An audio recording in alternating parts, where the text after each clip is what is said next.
Well, June is Pride Month, celebrating the LGBTQ plus community. But for millions of LGBTQ senior citizens, life can still be full of major struggles. Morgan Norwood explains.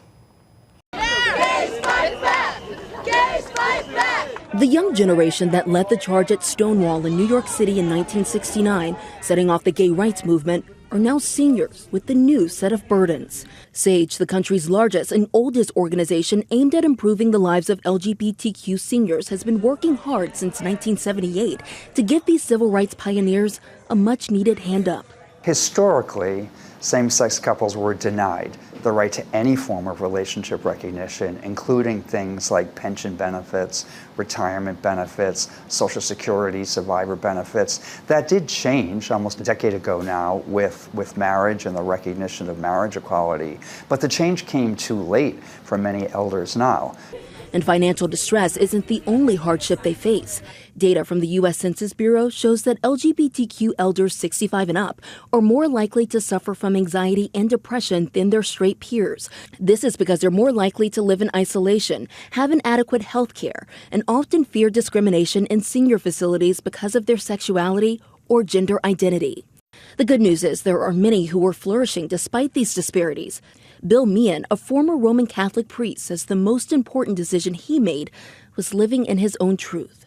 It came out that I was gay, and my order was not exactly thrilled with that. They wanted me to go away for a little bit of therapy, what would have been today's conversion therapy, and I said, no, I don't think so. That's not for me. And so I left. Bill set out on a new path, but as he got older, the rising cost of rent was pricing him out of his Queens, New York neighborhood.